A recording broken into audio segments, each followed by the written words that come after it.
পুজো এসে গেছে ব্রো। আচ্ছা, এত কি ভাবছো বলো তো বসে বসে? কি ভাবছো? তোমার পাশে কেউ নেই? তোমার বন্ধু বান্ধবী গার্লফ্রেন্ড কেউ নেই? পুজোতে ঘুরতে বেরোবার জন্য কোনো সঙ্গী পাচ্ছ না, তাই তো? তো তাতে কি হয়েছে?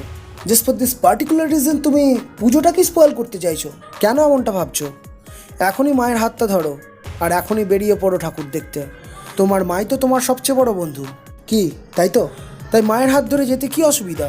মায়ের সঙ্গে ঠাকুর দেখতে যেতে কি প্রবলেম?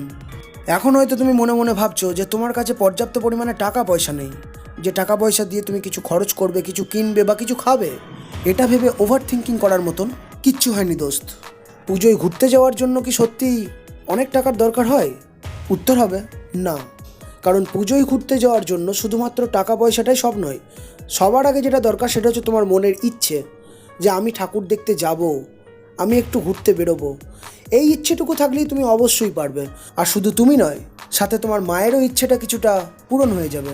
একবার ভেবে দেখো তো, মানুষটা তোমাকে ছোট থেকে এত বড় করলো, তুমি তার সাথে যদি একটু টাইম স্পেন্ড করো, তাকে একটু সময় দাও, তাহলে তার কতটা ভালো লাগবে, মানে তোমার মায়ের কতটা ভালো লাগবে।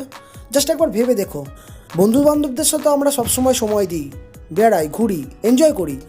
এবার পুজোটা নয় তো একটু মায়ের সাথেই ঘোরা হোক, তাতে কি আছে? তাই আর দেরি না করে তাড়াতাড়ি তৈরি হয়ে নাও, যাও ঘুরে এসো মাকে নিয়ে। সকলকে জানাই শুভ শারদীয়ার প্রীতি ও শুভেচ্ছা। সকলের পুজো অনেক ভালো কাটুক।